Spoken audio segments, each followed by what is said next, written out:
finally, Chelsea. Second time to see you, ma'am. Yes, congratulations dito sa pagkuha natin sa Hello Glow.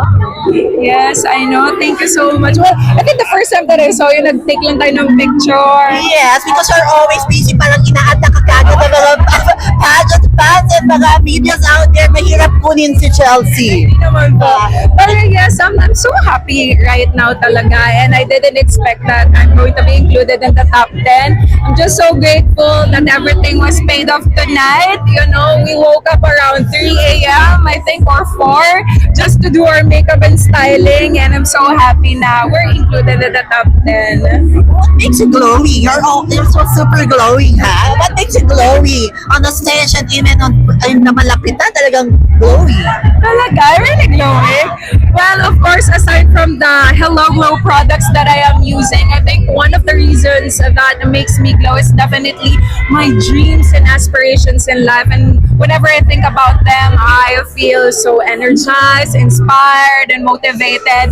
And you know, one of my dreams really is just to perform here in the Miss Universe Philippines. And no matter what happens, I am gladly to take the situation wholeheartedly. But of course, I am going to give my best in this incredible competition, because I am not just going to, you know, dedicate this victory for myself, but also for my friends and family, and to those people na naniniwala po sa akin, especially my fellow Sultan Pedarateños.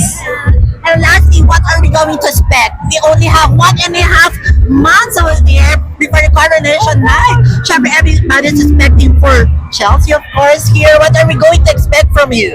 I know, sobrang bilis nga po, nag-uusap-usap ng ibang girls. Isa lang nasasabi namin, ang bilis ng competition. We only have 1 month left. And if you can only see our calendar, sobrang puno po talaga ng schedule. Very hectic.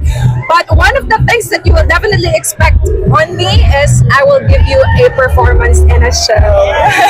Chelsea to watch out for the Miss Universe Philippines coronation night.